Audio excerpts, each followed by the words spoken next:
Y a veces no dice mucho, pero cuando las vemos, las fotografías, en su conjunto y en su contexto, empiezan a darnos un montón de información.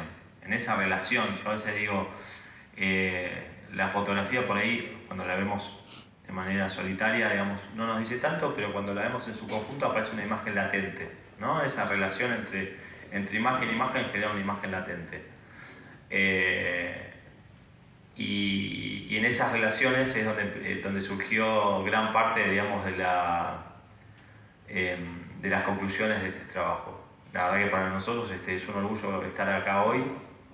No los quiero, digamos, quitar más tiempo. La verdad que estoy muy agradecido de estar acá y la verdad estar en Corrientes para mí es un orgullo y es un sueño. Así que si ustedes quieren hacerme algún tipo de preguntas, me pueden... veo mucha gente joven también. Bueno, disculpen, son de la carrera de historia, ¿no? Sí. ¿Todos de la carrera de historia? Sí. Bien. Bueno, este es un aporte entonces de las ciencias sociales a la historia. Esperamos que esto les pueda servir, digamos, para sus estudios. No sé si alguien quiere hacer alguna pregunta. Primero los aplausos. No,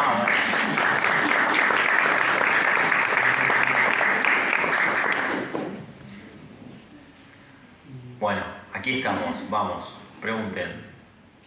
No teman hacer preguntas. El profe no los ve. No, sí. Bueno, lo tapamos un poco. Bueno, igual contarles una anécdota que nos pasó cuando yo te decía que hablaras de la técnica. Primero que la fotografía era un invento bastante nuevo cuando llegó a Sudamérica y cuando empezó la guerra. Después, bueno, eran vidrios, eran cristales, o sea, había que tener mucho cuidado. Si ven el libro, si les interesa, las fotos que están en la contratapa, no sé si lo agarro, pero... Les Ahí está, un poco. okay. Tengo miedo de tocar algo y... Bueno, les voy comentando un poquito. A mediados del siglo XIX ahí empiezan a surgir un montón de técnicas, ¿sí? Y de soportes. Como les decía Belén, uno de los soportes era el vidrio, ¿sí? Había otros soportes también y había copias en papel aluminado que se pegaban sobre cartones. Papel aluminado era muy frágil, entonces ese cartón la verdad que servía para que el papel, digamos, no se rompiera. Una de las cosas más interesantes de todo esto es que en esos cartones, para nuestras investigaciones, había muchas anotaciones.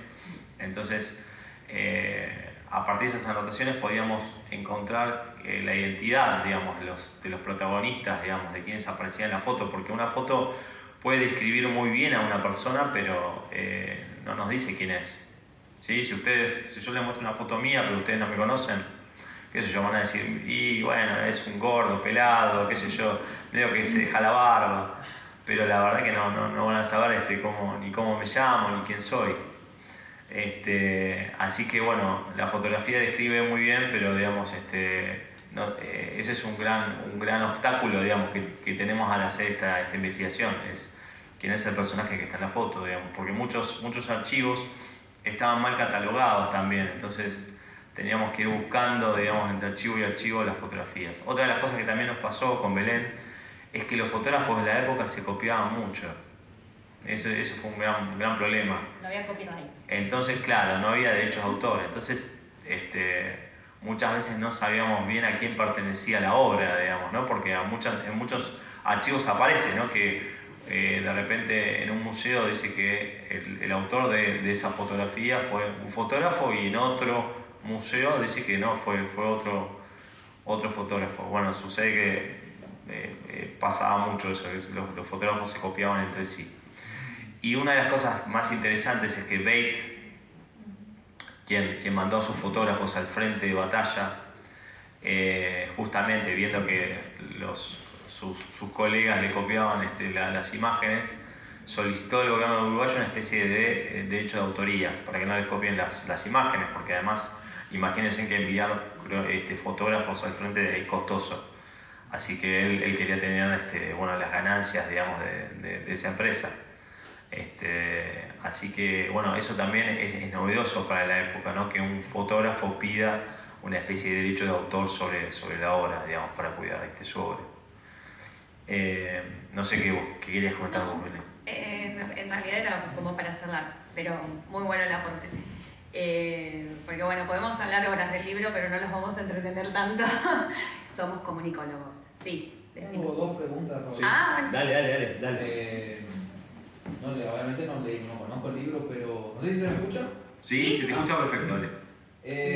Pero si las fotografías en el libro están ordenadas por usar una manera de decir, por temática o por temas, o sea, digamos, fotos, no sé, por decir cualquier cosa, en la batalla, fotos, después en otra cuestión, o sea, ordenadas por temas. Si está así, ¿cuáles son esos temas?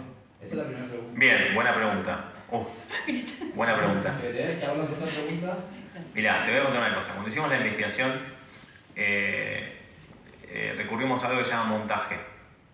¿Sí? Con Belén empezamos porque hay algo que también les quiero comentar, es que nosotros cuando estudiamos, nosotros venimos de comunicación y por lo general vemos la prensa, vemos la radio, vemos la televisión, vemos los nuevos medios, pero la fotografía está medio relegada en nuestra carrera, entonces tuvimos que arrancar de cero.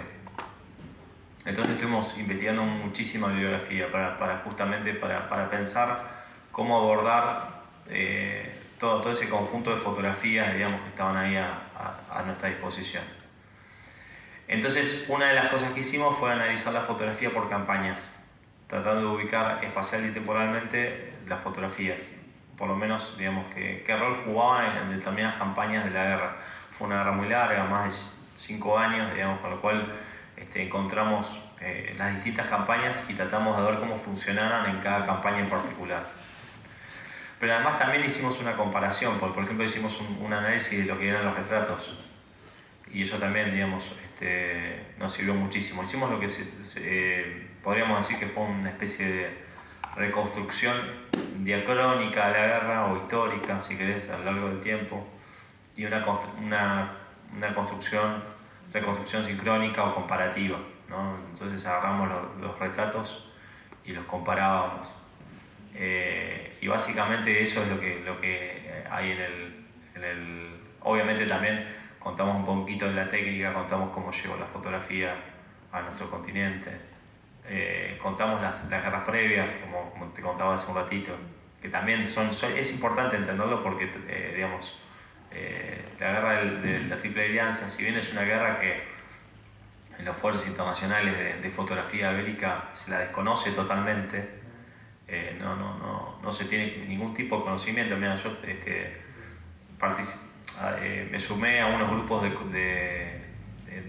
fotógrafos estadounidenses, investigadores del Collodion, y cuando comparto las fotografías de la guerra de la Triple Alianza, estaban maravillados, estaban sorprendidos de que hubiera una guerra que fue fotografiada en Sudamérica y ellos desconocían totalmente. Y por lo general cuando ellos hablan, incluso cuando vos busques un manual o un libro de historia de la fotografía, vas a ver que se menciona la guerra de Crimea, vas a ver que se menciona la guerra de secesión, ¿sí?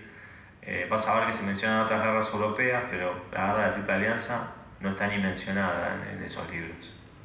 Entonces, me parece que también que está bueno empezar a producir desde acá conocimiento sobre estas guerras, porque básicamente se desconoce.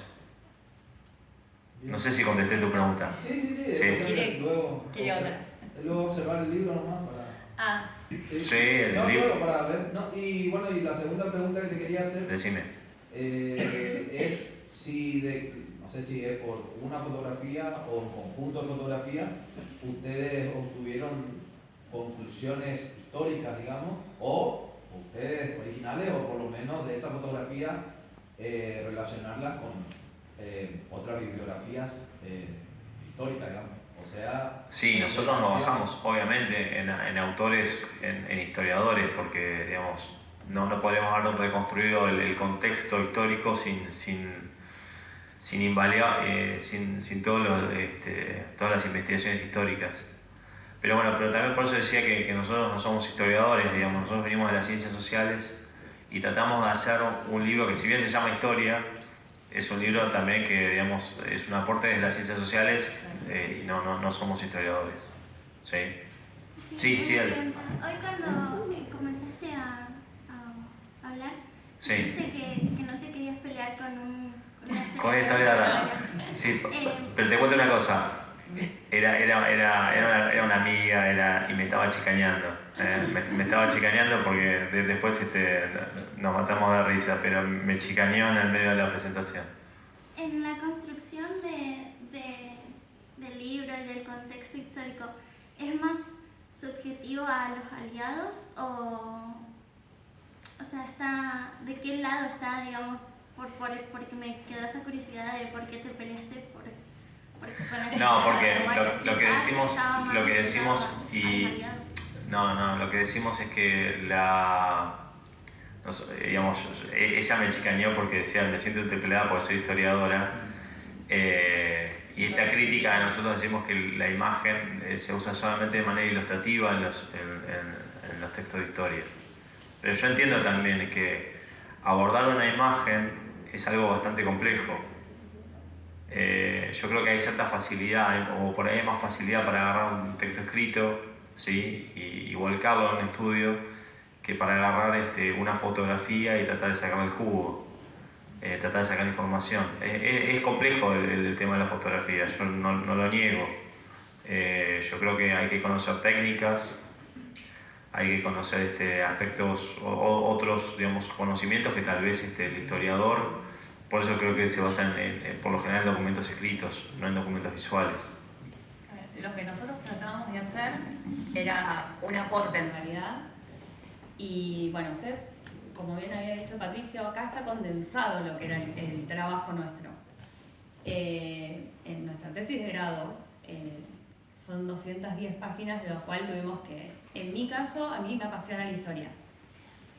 También era difícil desde qué lado lo abordamos. O sea, nosotros no solamente somos argentinos, somos porteños. Entonces es lo que nosotros aprendimos o no. Entonces era, bueno, por eso también tardamos 3 años en realizar este trabajo. No fue solamente para recibirlo. Además, seguramente les pasa a ustedes, es un tema que no acaba y es apasionante. Lastimosamente es apasionante. Como bien decía Ignacio, cuando llegamos ya empezamos como de nuevo estudiantes ávidos de información. Por ahí Lucas lo marcamos. Sí, además, como les quería decir, como les dijo Belén recién, no es un libro definitivo, estamos muy lejos de eso, digamos, ¿no? Además es algo que está siempre en construcción. El día de mañana alguien encuentra un cajón de fotografías y, digamos, discute la mitad de lo que yo escribí y ya está, digamos, ¿no? O sea, yo sé que, digamos, esto es así. De hecho, antes de venir para acá, les voy a contar una pequeña anécdota. Nosotros trabajamos en un medio de comunicación, somos archivistas en ese medio de comunicación, y bueno, yo estaba esperando la comida, estaba en el buffet haciendo la cola para ir a buscar la comida, y me pongo a charlar con compañeros de trabajo, ¿no? Entonces empiezo a hablar sobre el libro, sobre el viaje que teníamos ahora a Asunción y a Corrientes, y se me acerca un amigo y me dice: Nacho, yo tengo fotografías de la Guerra Triple Alianza. Yo me quedo, digo, ¿cómo tenés fotografías? Sí, claro. Y sí, porque un ancestro mío peleó, fue médico, y tengo retratos. Le digo: Guillermo, tráemelas ya mismo. O sea, sacarle fotos, qué sé yo, mandámelas que las quiero ver. Resulta que cuando las estaba revisando, me manda las fotografías al celular, empiezo a revisarlas y encuentro el sello de Adolfo Alexander. Adolfo Alexander es el ancestro de Abel Alexander, ¿sí? Fue uno de los primeros fotógrafos de la Argentina. Cuando veo el sello de Adolfo Alexander, le mando la fotografía a Abel. Le digo: mira, Abel, ¿cómo encontré esta fotografía? Esto es de Adolfo. O sea, y en ese momento le llega el mensaje a Abel y me hace como la novia histérica que pone el doble tilde azul pero no me contesta nada. Me clavó el visto, como dicen hoy, ¿no? Ustedes dicen así, ¿no? Me clavó el visto. Bueno, me clavó el visto Alexander. Y estuvo como 2 horas sin contestarme. Me dice: Nacho, no te contesté antes, estoy emocionado porque descubrí un sello de Adolfo Alexander que yo no conocía. Entonces, después me llama Abel, hablo con Guillermo, y digo, bueno, Guillermo, si puedes, le pregunto si puede ir a traer las fotografías al canal, y lo cito a Abel también en el canal, y para mí fue fantástico porque junté a los descendientes de dos personas que, bueno, que habían tenido cierto protagonismo en la guerra de la Triple Alianza, y para mí era estar viviendo la historia, y yo sé que la historia no es parte del pasado, digamos, está acá en el presente, o sea, junté al descendiente del doctor Alvis, que peleó en la Triple Alianza, con Abel Alexander, que fue el descendiente de uno de los primeros fotógrafos y que sacó un retrato del doctor Alvis. Entonces, los senté a los dos juntos en la mesa y para mí eso fue fantástico, porque además empezaron a contar desde sus historias familiares y íbamos reconstruyendo un poquito de las historias familiares la historia sudamericana. Y bueno, esas son esas pequeñas anécdotas, ¿no? Pero que para mí son muy importantes. Luca, dale. Sí, De nosotros. O sea, en lo poco que vi el libro, dice que la guerra del Paraguay fue del 64 al 70. Sí. Si bien el punto de vista de acá de Corrientes es del 65 al 70.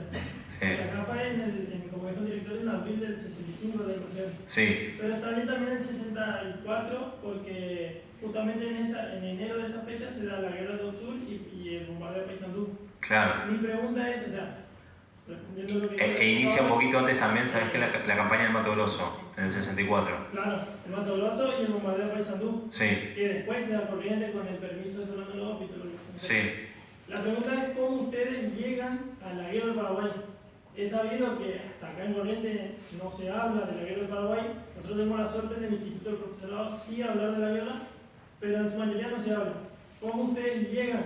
Porque justamente estamos hablando de 1864, 1870, y anterior y posterior hay también otras guerras que hacen un antes y un después en la historia. O sea, ¿cómo ustedes llegan a decir, bueno, voy a escribir o voy a ver si hay fotografía de la guerra Triple Alianza?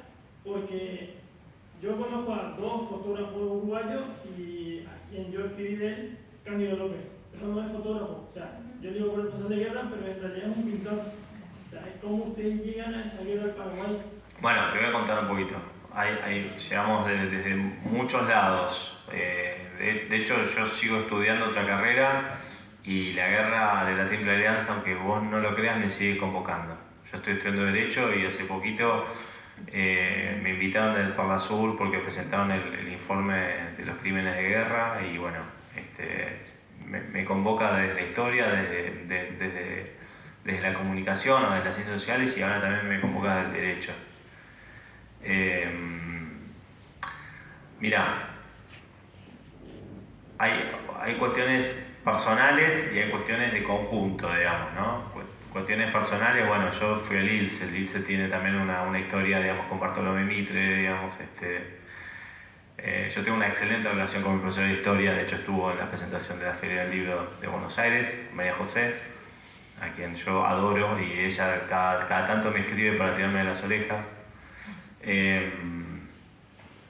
Pero bueno, yo lo hablaba con María José, digo, María José, no entiendo por qué, y esto lo decía un poco Belén, muchas veces en los manuales de historia llegamos hasta 1853, primera constitución, y después hacemos un saltito a 1880, ¿no? Y en esos años me parece que sean uno de los años más, más ricos de la historia argentina, más ricos y más complejos, Más ricos digo en cuanto a abundantes, en cuanto a los cambios, a los procesos. Y me parece que la guerra de la Triple Alianza es un tema tabú, ¿no? Es un tema tabú no solamente acá en Argentina, sino en Uruguay, en Paraguay también.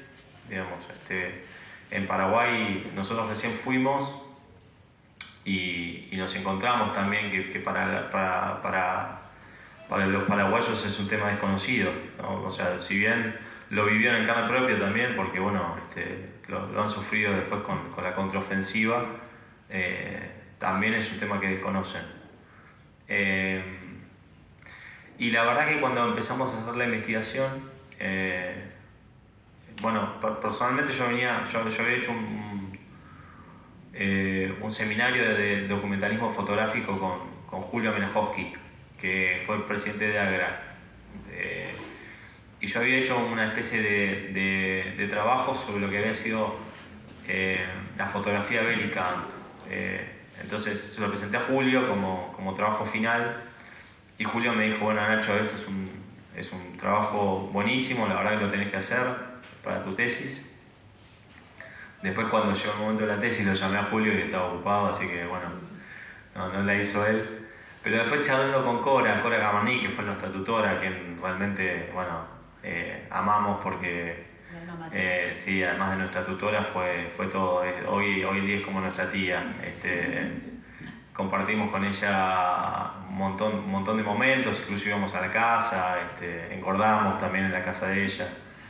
Entonces, hablando con Cora, en la primera instancia la idea era trabajar sobre toda la fotografía bélica, y Cora me dijo, no, de ninguna manera, eso para una tesis es demasiado, es extenso, ¿por qué no pensás en una obra en particular? Y hablándolo con ella y con Belén, decidimos hacer la Guerra de la Triple Alianza, y nosotros sabíamos que era un desafío. Era un gran desafío porque teníamos que buscar bibliografía en principio, y era bastante difícil encontrar bibliografía sobre la Guerra de la Triple Alianza. No histórica, porque histórica hay algo, pero puntualmente sobre la fotografía de la Guerra de la Triple Alianza, yo te diría que los libros que hay sobre el tema los podés contar con los dedos de una mano, más o menos. Son muy pocos. Ricardo Salles tiene, estoy tratando de hacer memoria, mientras que te contesto memoria. Ricardo Salles en Brasil tiene un gran libro también sobre la Guerra de la Triple Alianza. Sí, Cuartel lo nombramos hace un rato. Hay también trabajos muy interesantes sobre la prensa ilustrada, ¿sí? En los cuatro países, ¿no? El Cabichuí, el Centinela, ¿no? Y otros periódicos. Y también nosotros, cuando empezamos la investigación, además del libro de Miguel Ángel Cuarterolo, pudimos conseguir, mediante la Embajada de Paraguay, porque no hay acceso, digamos, libre de material, del coleccionista de fotografía Javier Yubi. Entonces ahí empezamos como a armar ese rompecabezas, también contestándole al compañero, de bueno, mira, estas son las fotos, y empezamos a ver en las campañas dónde hubo cobertura, porque no hubo cobertura en toda la guerra. También empezamos que ahora va relacionado porque iba a mostrar el libro, cómo trabajaban los fotógrafos también nos importaba. Cómo lo hacían en ese momento, porque nosotros ahora nos sacamos una selfie, es un segundo. Bueno, ¿cómo hacían para adaptar las cámaras a los teatros bélicos, afuera del estudio? Entonces, si bien hay una abundancia de retratos, hay pocas fotografías de lo que son las ruinas, la artillería, todo ese material que seguramente se utilizó a nivel propagandístico. No damos nada por descartado, o sea, no. Tratamos de, centrarnos en, lo que nosotros observamos y lo que decimos. Y les comento por qué lo de la técnica. Nosotros acá en la tapa tenemos nuestras fotos. Nuestras fotos son de colorido húmedo. En Buenos Aires, cuando empezamos con la investigación, empezamos a ver, decimos, sí, el daguerrotipo. Conocimos, gracias a Abel Alexander, que también es otra persona muy importante en nuestra vida, el Museo de Fotografía, no sé si alguno tuvo oportunidad de ir a Buenos Aires, en el barrio de Chacarita. Dos fotógrafos fantásticos, Jorge Lorenson y Fefo Veloso, que en las mismas cámaras que se usaban en la época, nos sacaron esta foto. Entonces cada uno experimentó cómo era el trabajo. Intuimos, porque no hay mucha bibliografía de los fotógrafos, pero interpretamos que trabajaban de a dos, porque uno quizás se encargaba más de la puesta en escena, de qué es lo que se quería mostrar, porque es eso también lo que nosotros vemos en las fotografías, lo que el fotógrafo con su mirada quiso mostrarnos y quedó en la historia. Y después, cómo era el tema del revelado, que era inmediato, como había dicho Ignacio, el tema de la técnica. Y el tiempo de exposición, si bien no era el tiempo de daguerrotipo, también era alto. Entonces por eso también podemos ver algunas fotografías que si hay animales se ven borrosos, porque justo ese animal se movió. Entonces lo que debe haber sido para los soldados también estar en el frente de batalla antes o después de la guerra, de la batalla más que de la guerra, estar posando para los fotógrafos, también esa predisposición.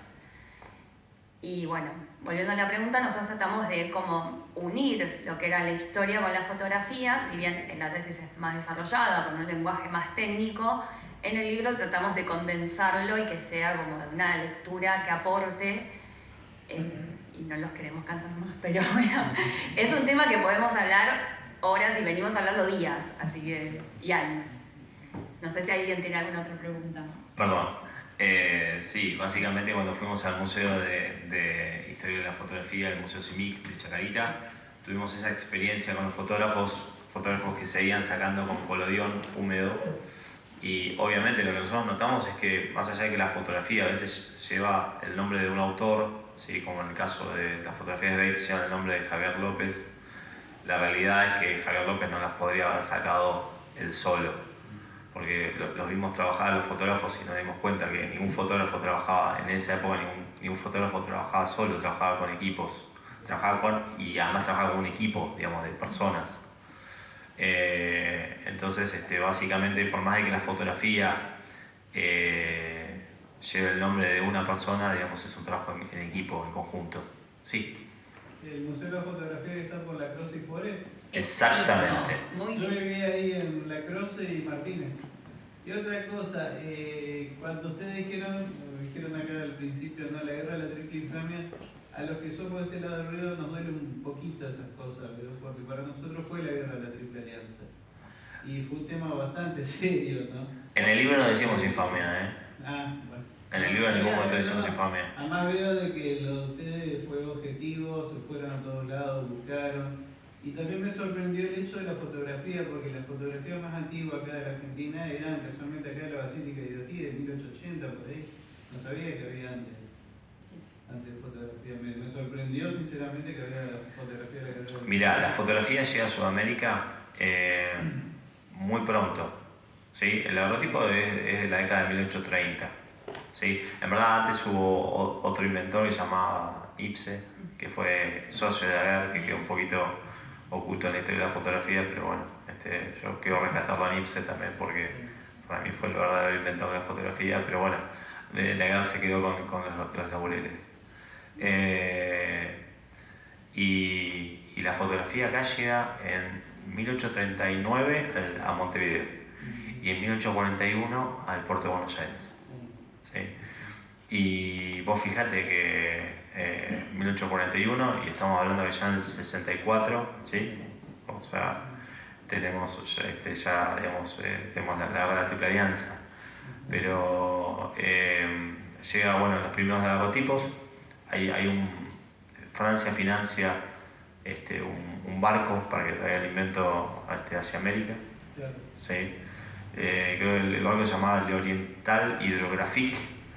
Podés conseguir ahí un libro sobre ese viaje iniciático de la fotografía de América, creo que lo tiene en el Centro de Fotografía de Montevideo, si mal no recuerdo, te lo recomiendo. Y no, bueno, digamos, si bien fue un invento reciente, digo, a nosotros nos llamaba la atención eso, que si bien fue un invento reciente, llegó muy pronto a Sudamérica y los avances que tenía, y sobre todo, por eso te decía, la circulación que tenía la fotografía en la época. Digamos, pensar que llegó acá en 1841 y de repente ya en el 64, digamos, la fotografía circulaba de la manera que circulaba. Eso para nosotros fue fantástico.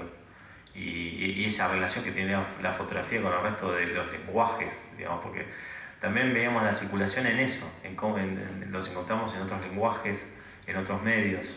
Entonces vemos como una misma imagen va pasando de lenguaje en lenguaje. Sí. Te hago una consulta. Nosotros ya en Corrientes fuimos desde la sanción de la Constitución para acá, la segunda vez que nos Ya teníamos la invasión de Malvinas y ahora una fuerza extraña ocupa nuestro territorio. Te quería consultar si encontraron alguna fotografía, alguna imagen del momento de la ocupación paraguaya en nuestra ciudad, o si pudieron encontrar, por ejemplo, en las cautivas correntinas también alguna imagen respecto de... Mira, te voy a decir una cosa, te voy a contestar. Hay un documento que es el diario del coronel Palleja.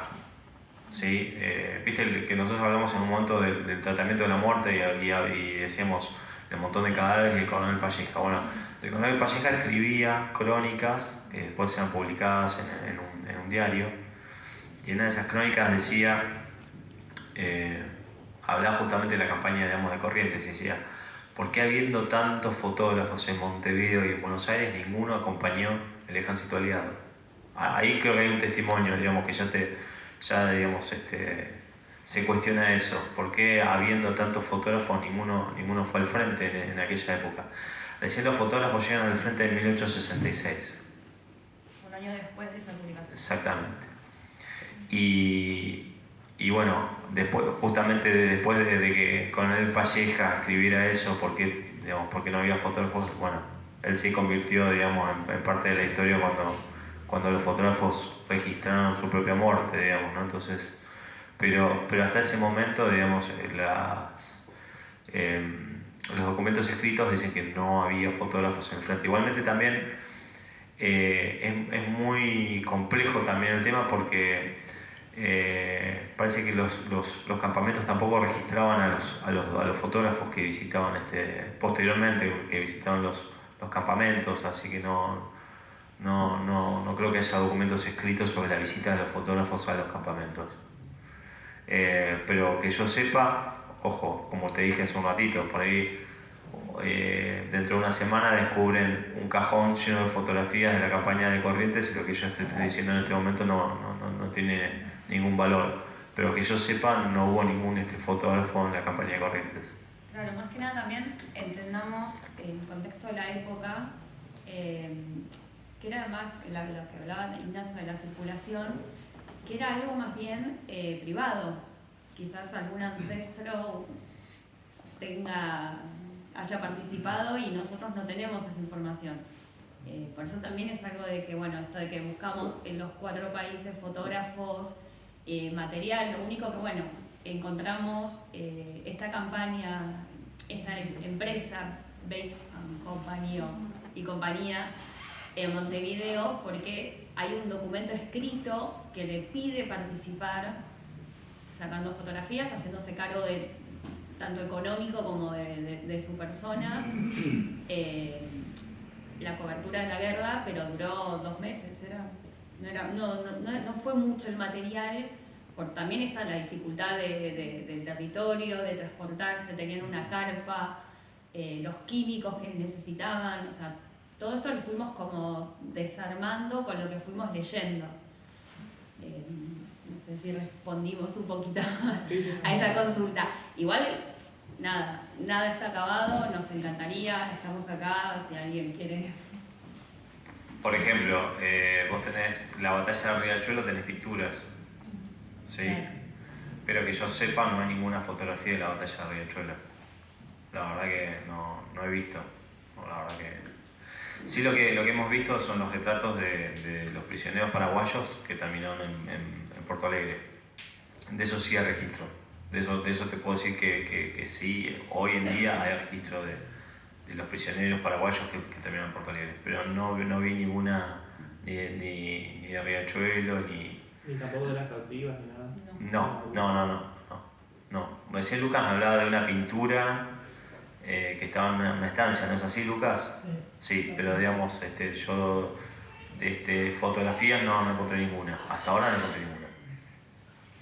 ¿Puedo hacer una consulta? Sí, claro. Me da un poco de miedo. Respecto de las dificultades o las limitaciones en el acceso a los materiales, dependiendo de los archivos, ¿sí? ¿Cómo fue? O sea, si hubo mayor dificultad en tal o cual archivo, cómo fue en los países y eso.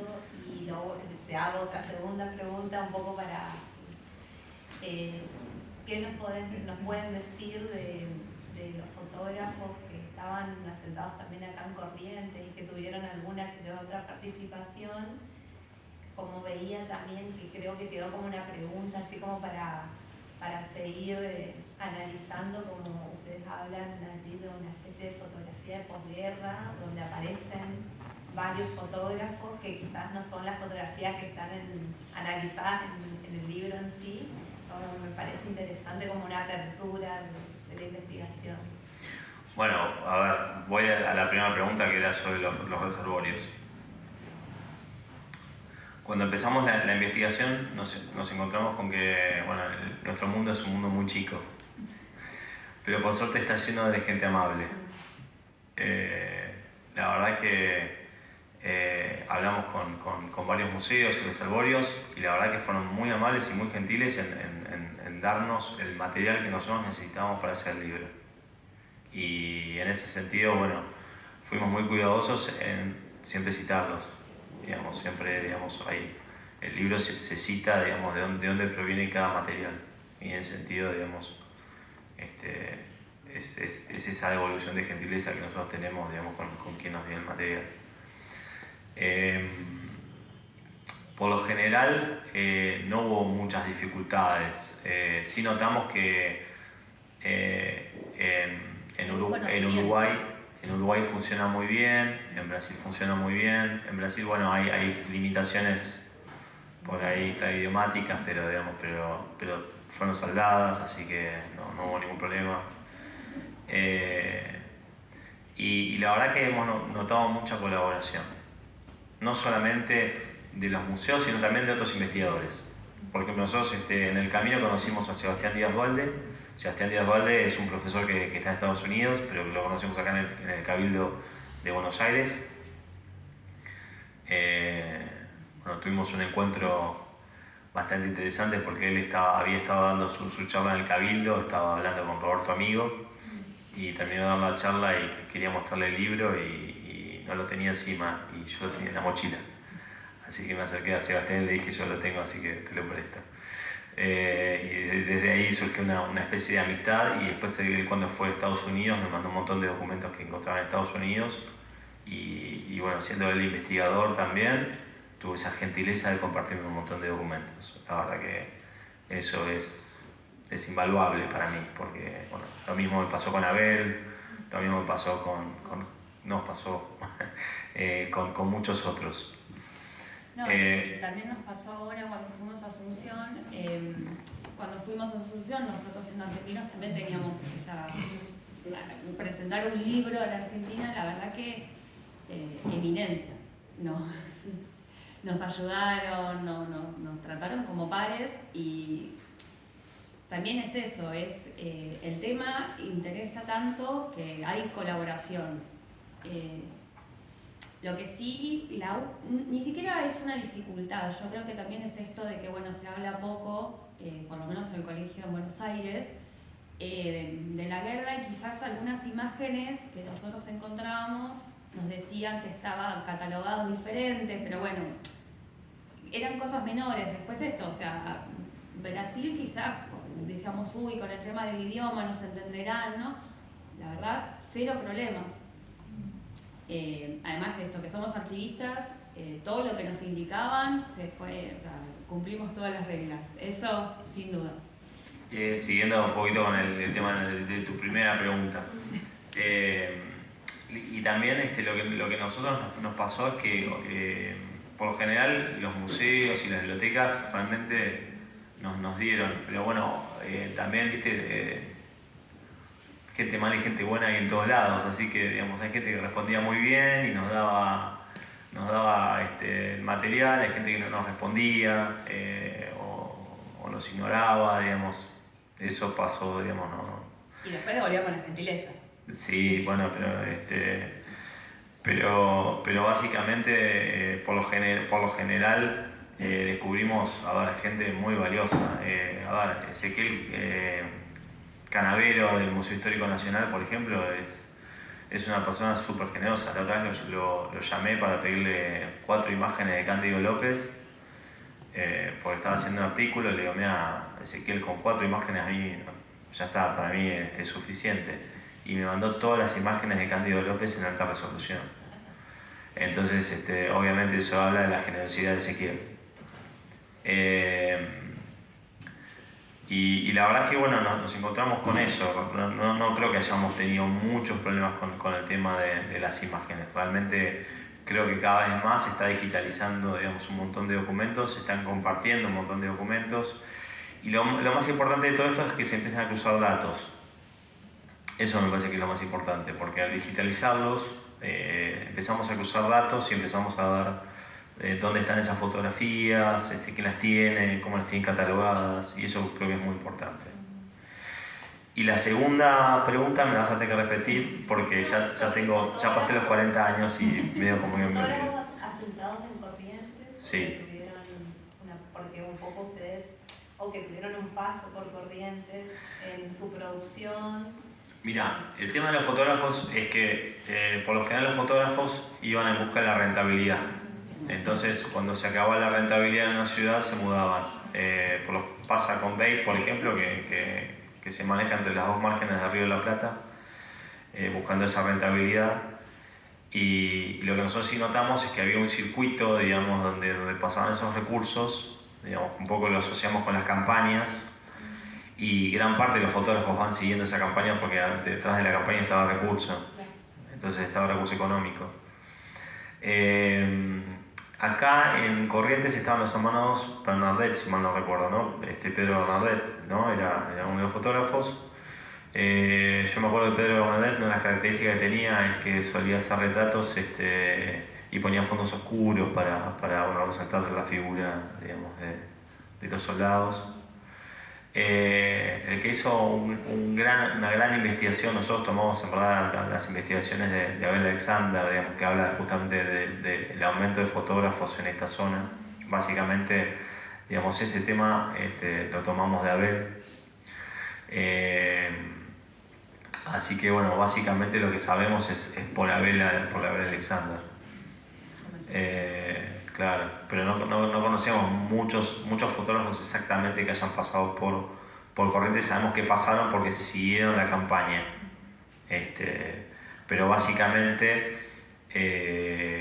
siguieron la campaña en los últimos años de la guerra, no en los primeros años de la guerra. Claro, ahí hablan ustedes de la fotografía de posguerra, posteriormente.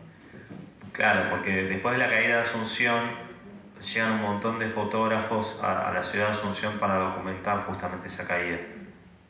Y entonces nos encontramos con varias autorías, digamos, de fotógrafos diversos tomando fotografías de la Asunción ocupada, ¿no? Entonces vemos, bueno, el Palacio de López ocupado, la casa de Madame Lynch ocupada, digamos, por las fuerzas brasileñas, claro. Bueno, entonces, ferrocarril, estuvimos en Asunción, estuvimos en ferrocarril, estuvimos en el Museo de Ferrocarril, una linda visita, se las recomiendo. Así que, bueno, un poco, digamos, se documentó eso, pero fue la última parte de la guerra. La verdad que necesitaríamos venir más días a Corrientes e investigar más los archivos de Corrientes para que te pueda dar una mejor respuesta sobre eso. Pero te prometo que voy a volver a Corrientes, porque... Para la tercera edición. Claro, vamos a volver a Corrientes a seguir investigando el tema.